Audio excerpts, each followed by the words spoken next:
Okay, we're going to take a look at side, side, side, and hypotenuse leg congruence theorems. So if you have a hard time reading my handwriting, feel free to take a look at these two theorems from your ebook. The side, side, side congruence theorem states that if all three sides of one triangle are congruent to three sides of another triangle, the two triangles are congruent. So this means that you don't need to know that you have any of the angles congruent to know that the two triangles are congruent. And I think that this makes a lot of intuitive sense. If you have one triangle that has side lengths of 6, 7, and 10, and the other one is 10, 7, and 6, even though those are like out of order, those are still going to be congruent triangles. So when you're writing a proof for this, you need to have side is congruent to side. For whatever reason it might be, with the sides it'll often be given, but side is congruent to side. Side is congruent to side. Again, for whatever the reason might be, it might be given. It might be definition of midpoint. If you're given a midpoint, you have to state beforehand point Q is a midpoint, or whatever the case might be. Or it might be the reflexive property if the two sides are exactly the same. Those are your most common reasons. And then you'll end with triangle is congruent to triangle. And the reason there, if we've named side, side, and side, well, it's just going to be side, side, side. All right. Technically, you should write it out as side, side, side congruence theorem, but it's fine to just leave it as side, side, side, SSS. Okay. Hypotenuse leg congruence theorem only works for right triangles. So I like to call this actually right hypotenuse leg, RHL, to remind me that I have to state the fact that we have a right angle. The textbook will say that you have to state that it's a right triangle. So when you're doing the homework, one of your steps is going to be that it's a right triangle, but I think that that's a little unnecessary. So this theorem states that if the hypotenuse and leg of one right triangle are congruent to the hypotenuse and leg of another right triangle, then the two right triangles are congruent. Okay?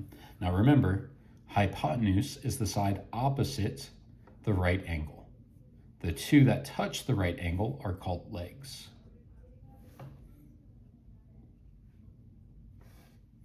So over here, these two that touch the right angle are the legs, and the one that doesn't is called the hypotenuse.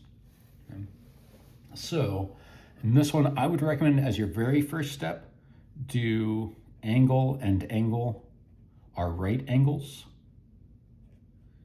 And whatever the reason might be, it will probably be given, or it will be related to perpendicular lines, or it will be related to parallel lines. All right, any of these. So if it's perpendicular, that will just be definition of perpendicular. If it's parallel, you're going to have to use something like alternate interior corresponding angles. Yeah.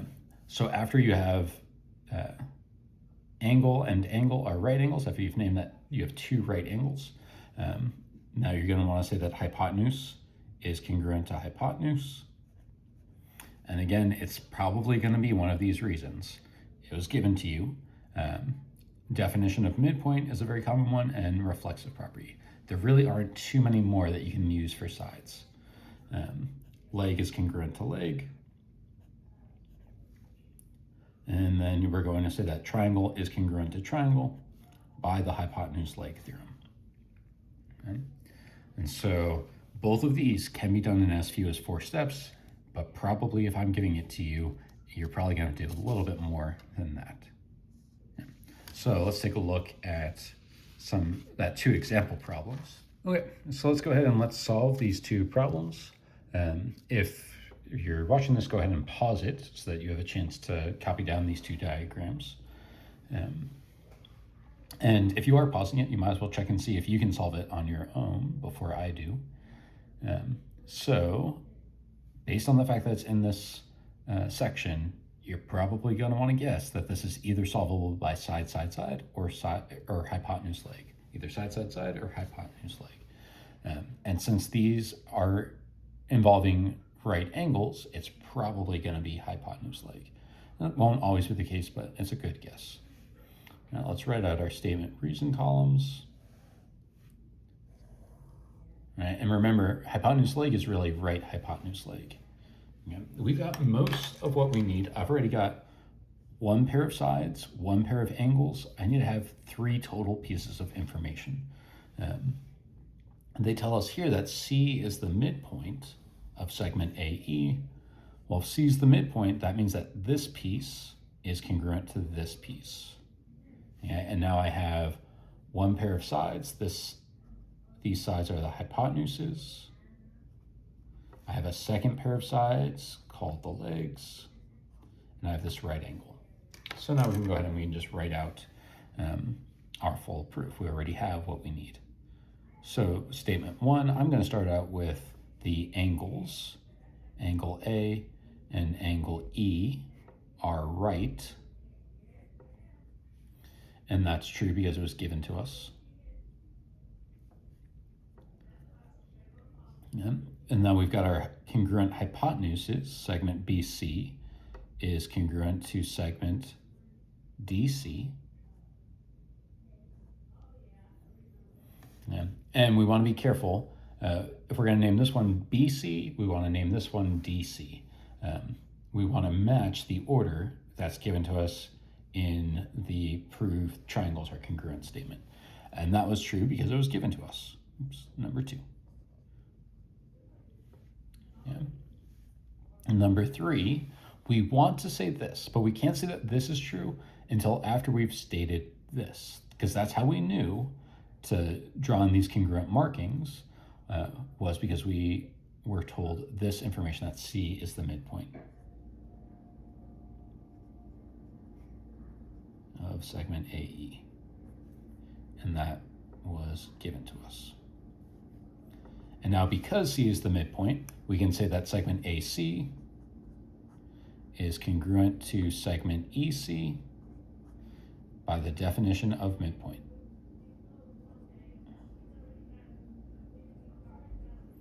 Okay.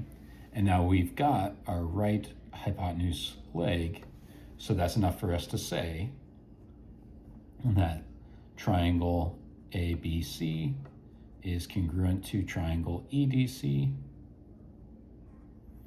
by hypotenuse leg. Okay. This example is even simpler. We already have 2 pairs of sides marked as congruent, and then our third side is going to be the shared side. Remember, a thing that you're going to want to check for a lot in these problems, shared sides, using the reflexive property. You're going to want to look for vertical angles, which vertical angles won't come up very often in this set. You also want to look for parallel lines, which will give you congruent angles through alternate interior corresponding